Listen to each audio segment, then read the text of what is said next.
there was a top 10 list of famous late night hosts, this guy is definitely on it. This is Funny Like a Clown Podcast. I'm your host, Dennis Wirth. Episode 73, August 17th, 2020. David Letterman, man. Wow, what a storied, legendary career. Gonna get into discussing him. Stay tuned at the end of the podcast, man. The fans really chimed in about this guy. A very loved late night host. They had a lot to say. You want to stick around for that. As always, Funny Like a Clown Podcast brought to you by G Vegas Buffalo Sauce for the spicy, sweet, savory taste of game time. There's only one G Vegas. Go to www.gvegas.webs.com. Order some up, man. It's the in my opinion, the best buffalo sauce you'll ever taste in your life. Prove me wrong. Order some up, man. Good stuff. David Letterman likes a good buffalo sauce, I guarantee you. 33 years on late night television. You do anything for 33 years, you're damn good at it. Started out, late night with David Letterman on NBC in 82. Followed up with a late show with David Letterman on CBS.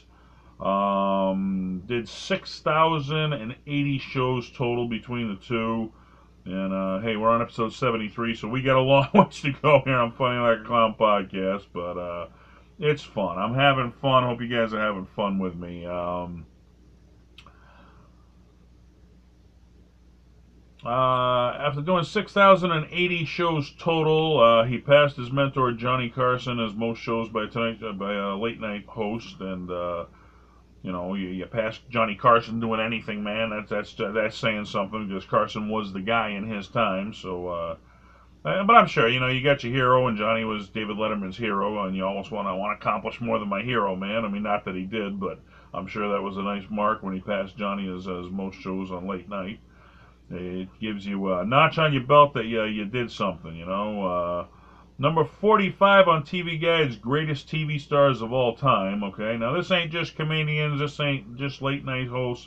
This is stars of all time. That's music, television, movies, just everybody in the world. You're even on that list is saying something. Be number 45 of all time, everybody, that's really saying something right there. Things you might not have known about him, he also was a producer. He owned his own production company, Worldwide Pants. Was one of the guys responsible for bringing us Everybody Loves Raymond. So who knew that? He was one of the guys who brought us that show. So bring us The Next Generation. That's always cool. Give back in comedy. It's always a cool thing to do. Currently he's hosting Netflix, which all the comedians are going to Netflix, man. That's the place. It used to be Comedy Central, but man, Netflix is taking over. He hosts a show called My Next Guest Needs No Introduction with David Letterman. So, I don't have Netflix. I don't know. I mean, maybe I should get it. Maybe I shouldn't. I don't know if I got the time for it. But, damn, if you like comedy, that's where it's going. Which, I guess is a cool thing, because Comedy Central was before that. But, you know, you can't really do Comedy Central dirty comedy, because it's, you can bleep it out, but you can't really do your thing. Where I guess Netflix, you know, online, that's where everybody's going, because you can do your thing on there. Started out, I guess, as a young kid, he really admired his father's ability to tell a joke and become the life of the party. So I guess that's where he gained his love for humor and telling jokes, was admiring his father doing it. So you never know where it's going to come from in life. Attended Ball State University, graduated from the Department of Radio and Television. Began radio on student radio, college radio, WBST. Got fired because he didn't really love classical music, so I guess they were into the classical music. They didn't feel he gave it the respect it deserved, and they fired him.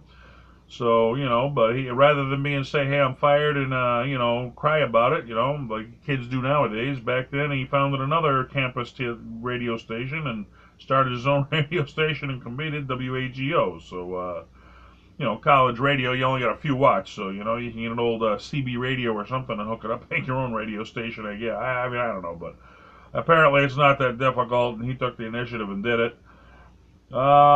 He said he watched the Paul Dixon show, I guess was a show at the time where Paul Dixon was a host of a TV show, and he said that really inspired him. He said when he saw that, he said, that's what I want to do, which I remember when I watched Sam Kinison, he made me laugh so hard, and I said, that's what I want to do. I want to make somebody laugh as hard as that guy just made me laugh. So, You never know where your inspiration is going to come from. That's where his came from.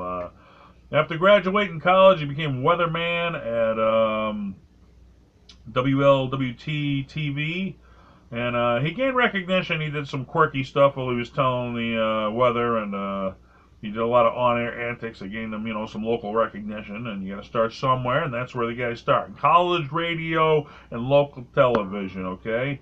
So anybody who wants to give a local comedian crap for doing that stuff, you look where all the greats came from, okay? That's where they came from, starting out just like the local guys. 1971, he appeared as a pit announcer for ABC's Indianapolis 500. That was his first national television appearance, so that got him in the national spotlight right there. At the urging of his wife, he moved out to L.A. He was hoping to become a comedy writer because... I think Jay Leno once called him, he was a wordsmith. He was really good. His jokes were just like the words would really make you laugh and think. Where he said, Jay, he was from New England. He walked in like he owned the room, So he said David admired Jay for, having that attitude on stage. A comedian can take control of a room. And Jay admired David Letterman for putting words together that was so perfect he gained your interest, So after moving out there, he started beginning performing at the Comedy Store, which, that's the godfather of all comedy clubs worldwide, I'd say. All the greats came out of there. Pryor, Dangerfield, just all the Belushi. That was the home base for all the comics we grew up loving, and probably didn't know it back then. It wasn't a legendary place it is today back then, so, these guys were all starting out doing the thing. While he was performing there, Jimmy Walker from Good Times, Dynamite, noticed him on stage and invited him to join his crew of writers. So he got a job writing jokes for Jimmy Walker. Who knew? By 1977, he was a writer on CBS's the Starland Vocal Band Show. He was starting to gain a little bit of notoriety from doing that. He was a cast member of the Mary Tyler Moore's variety show. Not the Mary Tyler Moore show, but a variety show. He's a cast member of that. He had a guest appearance on Mork and Mindy, $200,000 Pyramid, The Gong Show, Hollywood Squares. These are all big shows of our time when we were kids growing up white. He was only a small guest on them or whatever, but you can see him building from college radio to local TV to national TV a little bit, now to being guest appearances. He's really working his way up here. I guess his appearances on all those shows caught the attention of the Johnny Carson's Tonight Show, and you catch that man's attention on his show, and hey, bright lights, big city. You start to think, wow, is this really happening? Invite him on the Tonight Show. I guess he hit it off with Johnny. He soon became a regular. Now, you're a regular on the Tonight Show, you're getting noticed, baby. He was given a short-lived morning show on NBC called The David Letterman Show. That didn't last very long. Didn't get great ratings. But NBC kept him on the payroll and decided to give him a late-night spot and shift him over and try him there. Daytime don't work out. Let's go to nighttime and see how you work out there. So, went over to late-night TV. And I guess he really found an audience there, which, he was appearing after The Tonight Show, which was the biggest, late-night show going on. So, you get the slot after that. That's a good lead-in, they call it. You got a great, well, what better lead-in than The Tonight Show, okay? So, if you're going to take a TV spot after The Tonight Show, that's a prime spot to have right there, so. But they said, as us as kids, after The Tonight Show, when we were kids, they didn't run TV all night long. It would just go, you hear beep, and you just go black until the next morning when it come back on air. It wasn't like nowadays where they run it constantly through the night reruns and stuff. So it was something new they tried, The Tonight Show, and that was it. It went to the dead air. Well, they started putting shows on after that, and Late Night with David Letterman was one of them. Started to gain some notoriety with his stupid pet tricks, and I remember this one personally. It was one of my favorite ones where he had Cher on, musical guest Cher as a guest, and they started sparring with each other just jokingly, and it's like, when you're a regular person, you shouldn't think you're going to outwit a comedian, okay? Because a comedian's trained and he's ready for hecklers, and she was like dropping jabs at him thinking, hey, I'm going to get the best of David Letterman, and David's just lightning quick with the perfect response, and she ended up calling David an asshole. And it's like, I think he gained more, notoriety if he'd been Cher calling him an asshole than if the interview had went good, but Don't ever think you're going to outsmart a comedian. They've been preparing for it their whole life, where you're just a wise ass and they're a professional. So that was one of my favorite memories of him anyway. I do remember that. Just me thinking, wow, does she actually think she was going to get the best of a professional comedian? I mean, was she that naive, you know? But hey, I guess when she figured out she couldn't match wits with him, she finally just, you're an asshole. Okay, I'll go to the old asshole, because I can't beat you with wits. I'll just call you an a-hole. So, some of his other popular routines were dropping objects off the roof, and the top 10 list really started to gain in popularity. And I remember, even if I was like clicking through the channels and, you know, if he had a guest on, I wasn't interested in watching. Sometimes I would, sometimes I wouldn't. But if I was clicking through and he was doing the top 10 list, you'd always stop and watch it because it was a quick segment and it was funny. So it was something, you know, people really started to tune in for. So, you know, because he was on after Carson's Tonight Show, it was just automatically assumed, hey, when Carson retired, Carson would hand it to him, and he'd move up in the time slot, you know, and be on earlier and take over the legendary show. That led to the late night wars, of course, between him and Jay Leno. Later on, Conan got involved. It turned into a big spiral of who was going to get the Tonight Show. It was assumed to be him, but they had both him and Leno under contract. They didn't know what to do. The big war went down. Leno got it. This guy, you know, he didn't stay beaten down. Like I say, you know, that's it. When saying, you know, this business is going to chew you up, it's going to spit you out. Welcome to show business. It's all how about how you roll with the punches. You know, how do I turn a negative into a positive? Do somebody hit me and I stay down, or do I figure out another way to get around it? This guy continuously throughout his career, he figured out a way to get around every time he got beaten down. Moved from NBC over to CBS. Started to do a show over there. And, you know, signed big money, man. CBS really wanted him. They made him the guy. And, you know, when NBC told me Leno was going to get it, he went over there. Beat Jay Leno early on in the ratings. And I guess Jay Leno had a show. And then after that was it. He never beat him again. But problem was when he moved over to CBS, he couldn't do his NBC bits because NBC was calling him intellectual property. If you did them while you were working for NBC, you know, they were paying you to do them, so now that's their property, they call it. So he couldn't do it the same thing. It's considered stealing stuff. So he kind of, again, he worked around it. He kind of changed the name of the bits, did the same bits, but he changed the name of them, tried to work around, you know, doing what he had to do. Even though the Tonight Show consistently beat him, I think the Tonight Show was pulling 5-point-something million viewers. He was still pulling 4-point-something million. So, I mean, it's not like the guy sucked or anything. I mean, he still had a damn good audience, even though he wasn't beating the Tonight Show. And even CBS president said, hey, he put us on the map on late night television, you know. Before that, they couldn't even come close to competing with the Tonight Show. I mean, now they had a show that wasn't beating it, but at least they're in the game, you know. But before, they weren't even in the game. So, I guess, you know, every legendary career has its blemish. I had one. I drove to Boston, to Fenway Park, to do a video, and I cut off my friggin' head for the podcast. So there's one of my blemishes. But he hosted in 1995. He hosted the Academy Awards, and his jokes just didn't go over with the audience. He fell flat on his face, and you know, I got late night television and the Academy Awards. Those are like two different audiences. I mean, the late night kids, you know, they stay up late night to watch late night television. You know, where the older generation, they're tuning in the Academy Awards. You got two different audiences there, and my opinion, you know, that's why his jokes just didn't go over. You know, he went back on late night, you know, rather than beat it down, he just made jokes about it, you know, about him falling flat, and just made it into a funny thing. That's what a comedian does. You roll with the punches, and you know, his show, he was doing great, doing what he loved to do. Then in 2000, he was rushed for triple bypass heart surgery. And I remember that. Everybody thought you were going to lose David Letterman, because, I mean, the medical technology back then isn't what it is today, man. It was some scary stuff. They rushed him for triple bypass.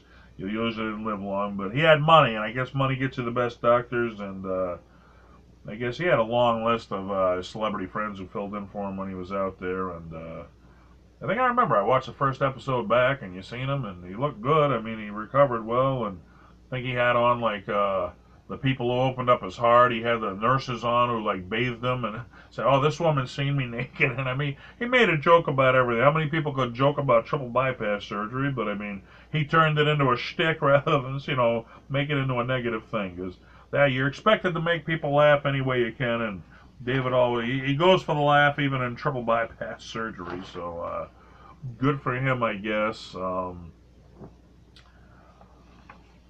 Yeah, the late night wars. I mean, it was. I mean, man, everybody wanted the Tonight Show, and it turned into, everybody went on to do big things, I guess. But there was only one Tonight Show. Jay Leno got it, and you can't have two hosts. But that was his dream in life, and everybody said the Tonight Show died with Johnny Carson. There was never going to be another Tonight Show. I mean, after he died, it was a different show. You can call it the same name, but Carson set the bar. It was never going to be that show, and I think David set his own bar for late night television. And when he passed it on after late night lived on CBS because of what he started over there, he passed it on, and now you got two great late night shows instead of just one. So he kind of put in he kind of started a big thing of his own where, if he followed in Johnny Carson, his hero's footsteps, that's a cool thing, but you're always going to be the next Johnny Carson, not the first David Letterman. And he went over to CBS. Yeah, he didn't get his dream of the Tonight Show, but he was the first David Letterman instead of the second Johnny Carson. I think that's a cool thing right there. 2002, his contract finally expired from his move over to NBC. And a lot of rumors where he's going to go. ABC offered him Nightline, and he said, there weren't good lead-in shows to Nightline over there. And, again, he didn't want to be the second host of that show where he was the first host of his show. So he said he had all the respect in the world. But he re-signed with CBS.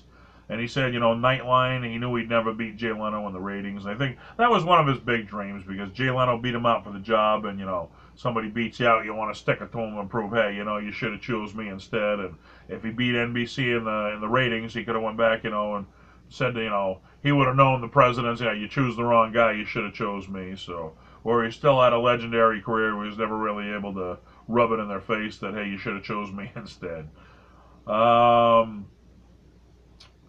After re-signing with CBS, it was reported, Forbes reported he was making $40 million a year. The New York Times disputed that and said he made $32 million a year. And my point would be, who gives a shit? The guy's making a hell of a lot of money. Doesn't matter whether he's making 40 or 32. It's more money than we'll ever see in our life, folks. That's for sure, right there. So, that's a few million here or there between networks. It's all a friendly thing right there. Let's see. He went on. He finally announced his retirement in 2015.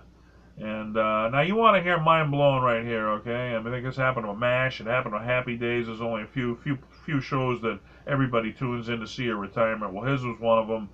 So he went from pulling 4 million viewers and the Tonight Show pulling 5 million to something viewers. His last show got 13.76 million viewers, and I mean that's just. I don't know how much of the percentage of people that own TV that is, but it's got to be close to most of them, man. I mean, everybody wanted to see this guy go off air, which I don't know, but I don't think Jay Leno, when he tuned out, I don't think he got that many. I'd be guessing maybe he did. I don't know. It's just a guess, but what a legendary career, He did what he loved to do, did it for 33 years, made so many friends, all the big stars. He got to interview them all.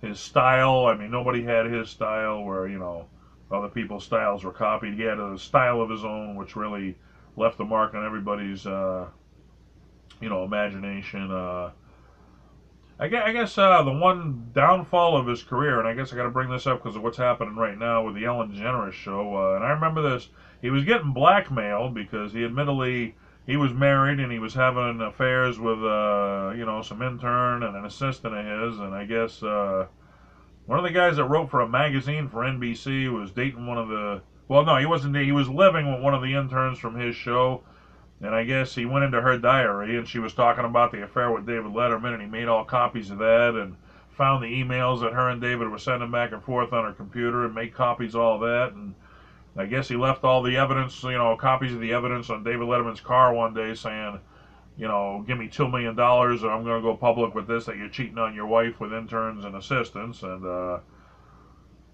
he wanted $2 million, and I guess David Letterman set up a sting with, I don't know, the law enforcement where he gave him a fake check for $2 million, saying he was going to pay him off. And when the guy went to cash it, that's how they finally caught him, who he was. When he got the check, he went to cash it, then they called the police, nailed him. And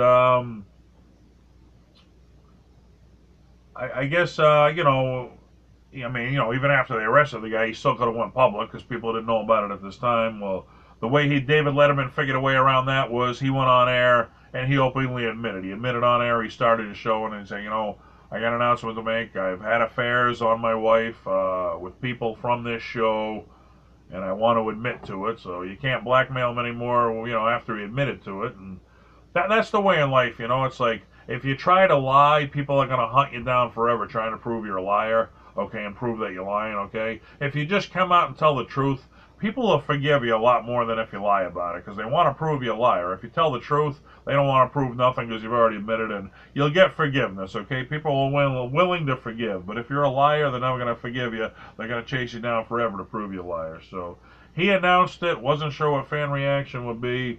He was forgiven. Nobody really made a big deal about it. They couldn't blackmail him anymore. And the reason I bring that up is because the Ellen DeGeneres show, I think she just got canceled, where she was the top lady on TV. And there's been, Ellen wasn't even the one sleeping around. I guess it was producers or directors or whatever of a show was. I guess they were, making sexual advances allegedly at other people.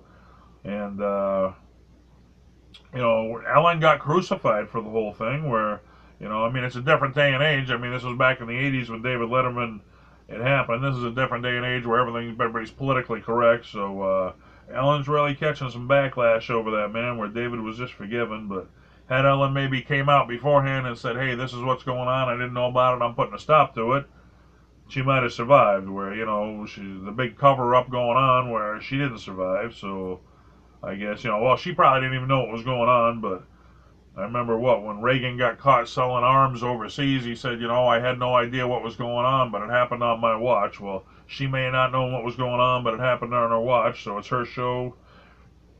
Whether she was involved or not, I guess she's going to be held responsible, but welcome to comedy, it's a dirty business, but they made the point, Ellen reached the top, and I said, once you reach the top, there's only one direction to go, and it was down. So, I mean, she was at the top, the only way she could have went was down, and nobody stays on top forever, and everybody's chomping at your heels, same as the Tonight Show. Everybody wants Ellen's job. Who don't want Ellen's job? You get anybody on you want in the show, you get to rub elbows with the most famous people in the world, you get to be the spotlight everybody looks up to, and everybody wanted her position, man, and everybody's like, you get that many people wanting your position, someday somebody's going to kick you down and they're going to get it. So, but hey, she got there, she had her run. David Letterman had his legendary run, and man, there's been so many. I remember, I'm going to draw a blank, but I remember, Chevy Chase tried it, Joan Rivers tried it. There's been so many people who have tried late night television, and it just didn't work out for them, man. The shows were just, I mean, this guy survived. If you go with the top 5 late night hosts of all time, I mean, this guy would have to be on the list, where would you put him? He'd definitely be in your handful of top 5. So he's a survivor, left us with many memories. Let's see what the fans had to say about him, because they did promise you the fans, and man, they really came out and had a lot to say about this guy. Sometimes the fans don't chime in much on people, sometimes they do, and I guess this guy was a fan favorite, where Jay Leno was a ratings favorite. Then I did a review on him, and they really didn't chime in much for him, but I guess David was a fan favorite, man, because some people came out to say what they had to say about him. Let's see what they had to say.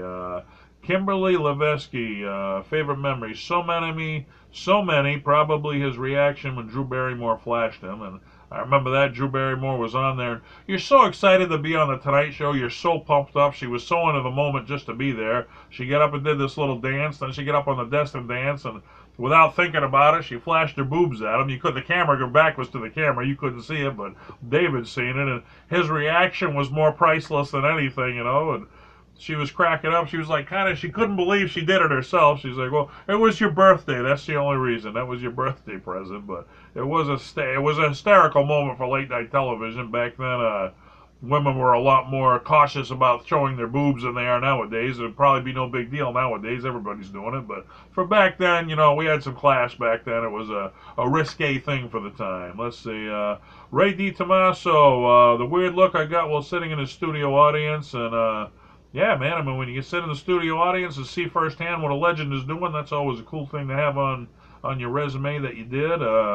Mike Mancusi, when he had Joaquin Phoenix as a guest, funny, and yeah, you're working with the top guys. I mean, you got a small show. You're asking people to come on. You got a show like that, people are begging to come on. Rodney Wirth, seeing Eddie Van Halen sit in with the band, and yeah, back then we didn't have YouTube, man. I mean, you saw stars like Eddie Van Halen sitting with the band. That was something you had to tune in. You couldn't just go to YouTube and watch that stuff, man. That was like prime time stuff when they did it. And when they dropped stuff off the roof, one of his famous bits right there. Jerry Manson, every time Pearl Jam was on. Yeah, Pearl Jam, one of the top bands of that time, and you're on prime time late night television, you're getting all the top bands, top comedians, top everything. That's why the man went down as legend. Makes your job easy when you're working with that talented people, Let's see, Mark Zutama, loved the throwing the pencil through the window with the breaking glass sound. Yeah, that was one of the sticks. They had a fake window with no glass, and he'd throw a pencil through it, and a sound effect person to make the sound of breaking glass. But it was so cheesy, it was funny. That's why it went down to one of his great shticks. But you never know what's gonna stick. Rick Jenkins chimes in from the Comedy Studio up in Somerville, and he's Boston's connection to television. You want to get on TV? Well, it goes through Rick in the Boston area. And Rick says, introducing a comedian from my club for his first television debut. So, I mean, that's always cool when you see one of the guys who was a regular in your club and all of a sudden you see him on the David Letterman show. Hey, you've helped the next generation of comedy, and that's always a cool thing right there. Kevin Fitzgerald writes in, is that a Banlin shirt? And David Rodriguez gave the thumbs up on that one, so that was one of his shticks too. Lang Parker, watching his face when Drew Barrymore stood on his desk and lifted her shirt, priceless. We talked about that one, a fan favorite. Robert Kivadans, too many to zero in on. Love the Pee Wee Herman appearances. And Cal Viducci writes in, him absolutely crucifying Paris Hilton on his show without a care in the world. And yeah, he was a free-loving guy, man. He said it the way it was, like it or not. I mean, that was the way, porn video came out about Paris Hilton. How do you not make a joke about that, And David Letterman was a wordsmith. He had some of the best jokes going, and he had an affair. Who was he to talk, right? But he was the comedian. You don't mess with a comedian, man. Paris Hilton wasn't a comedian. She couldn't get out of it. Christopher Olsen, Johnny Benner's appearance, and Andy Kaufman. Yeah, Andy Kaufman and David Letterman, those were, I mean, forget about, the David Letterman show. It was some of the greatest late night, skits of all time. When Andy Kaufman went on David Letterman, you had no idea what was going to go down, and, and like I said, this is a different time and era. Nowadays, everybody's doing goofy off-the-wall stuff, where back then everybody was trying to be the straight guy, and Andy Kaufman was doing stuff you wouldn't expect. Nowadays everybody's doing stuff you wouldn't expect. But for the time, that was breaking television stuff right there. Susan Hansen, the top 10 every time. Yeah, like I said earlier, you had to tune in for that top 10. They just got funnier and funnier and funnier up to the number one.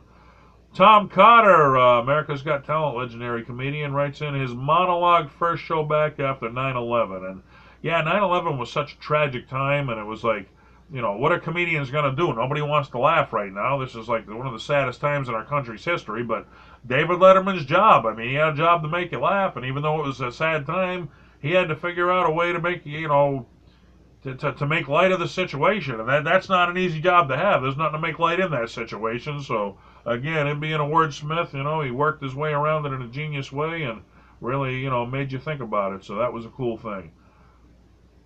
Let's see. David Rodriguez, one of my favorite moments, the Crispin Glover on Letterman. Bobby Haha, I thought this was a cool one right here. I was at a stoplight on 9th Ave and 57th. We both had our windows open, and I looked over and said, wow, David Letterman, love your show. And since no one was right behind us, he said, "Thanks a lot. I appreciated that." And it's a very nice place to hear it from another driver at a red light. So again, David making a joke, but we smiled and drove off. But he seemed genuine and sincere about it. It was a happy time where he could have been a dick about it. Where some people, he could have said David Letterman. No, you got the wrong guy. I'm not David Letterman. I don't want to deal with you. I was like, all right, you like my show? Thanks, man. Appreciate that. And we're better to hear about it than at a red light. I mean, that's the highest praise is hearing it from somebody in another car at a red light. So even off stage, David's still cracking jokes. That's a cool one.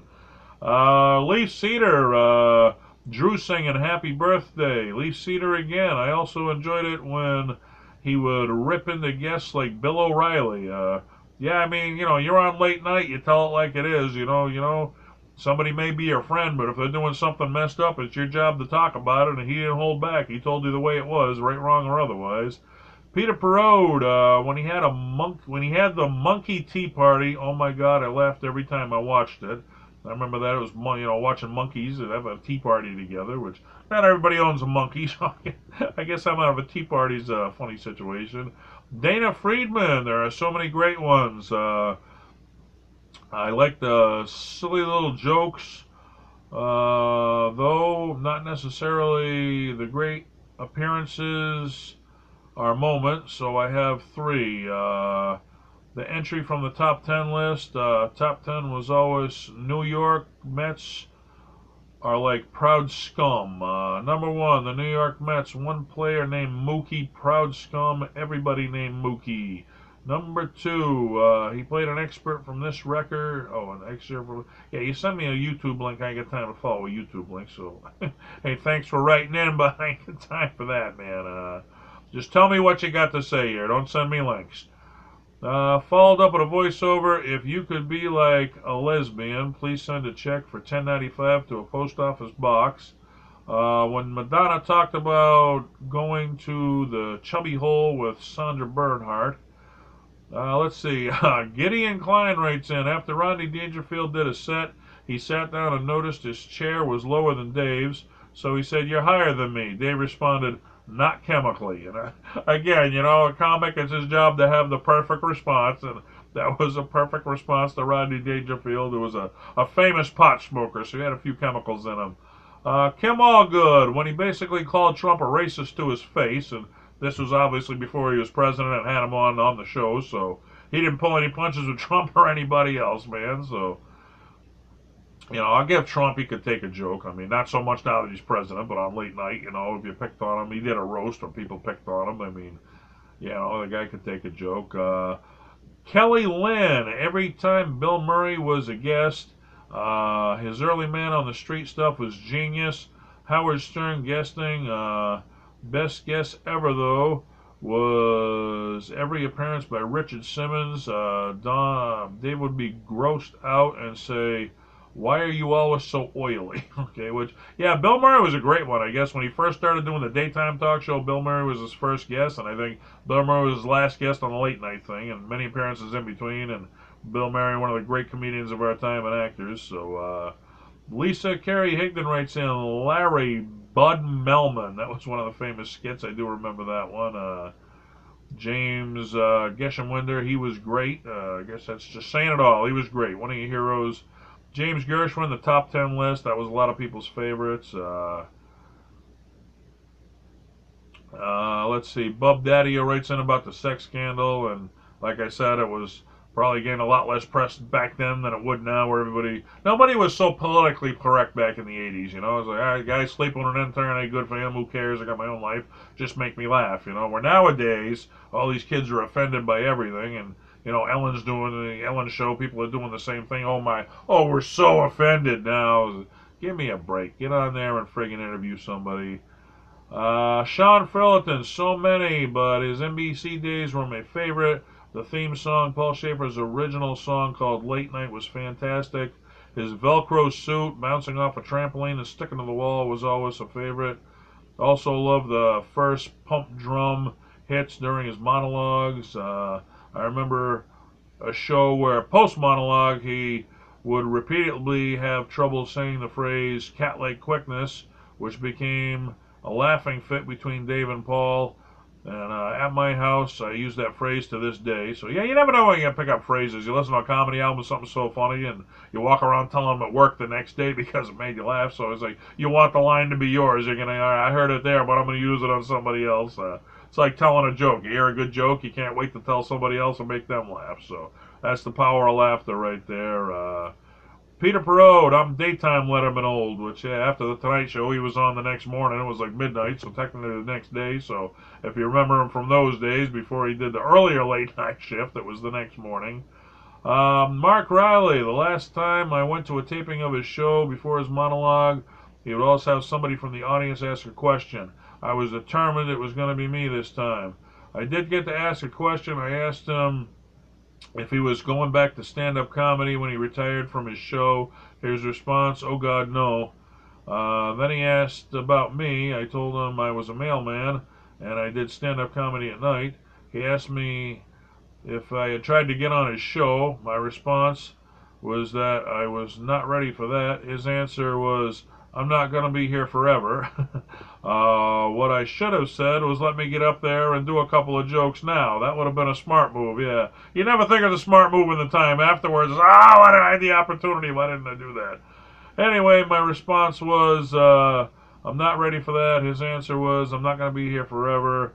What I should have said was, let me get up there and do a couple of jokes. Anyway, that's just before his show ended, maybe a couple of weeks, and always a good time to go to the taping. So yeah, hey, if you're in the audience, you never know. I had a friend of mine, Scott McNeil. He was in the audience for Emo Phillips, and Emo actually pulled him right up on stage and let him tell one joke. And that's always going to be a great memory for Scott, because man, how many people get that opportunity? But hey, yeah, you're there. The event happens. You take the shot and go for it.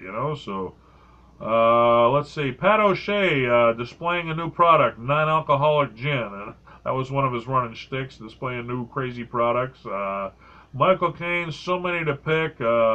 Seeing him live 3 times, once in the 4th row at the Ed Sullivan Theater, and anytime Chris Elliott was on. So fans really chimed in. Yeah, Ed Sullivan, Johnny Carson, Dave Letterman. I mean, some of the great late night interviewers of our times, and how many can say they had a run of 33 years doing anything, let alone late night TV, where comedy's such a cutthroat business. And I mentioned everybody's trying to kick Ellen down. They want her job. Well, they may have tried to kick David down, but he was too big, too powerful. You couldn't take him out, man. He decided, when he wanted to retire. And after 30, I think once Jay Leno retired, I think it was the big, run and riff between them two. They wanted to get the best of each other. Once Jay retired, I think he said, you know what, 33 years is enough. I can't do it forever. It's time to pass the torch. You do that in comedy, pass the torch. You help the next generation. It's a responsibility. It's not just something, It's up to you to give back to the next generation. That's what keeps comedy going forever. And you want to keep comedy going forever because it's fun to laugh, folks. This is Funny Clown Podcast. I am your host, Dennis Wirth, reviewing comedians, things you may have known, things you did not know. The fans chiming in. I'm having fun. Hopefully you're having fun. Tell your friends, tell your neighbors, tune me in, and we'll make this podcast go through the roof and make comedy live forever, because laughter is the best medicine. Until next week, keep laughing. Bye-bye.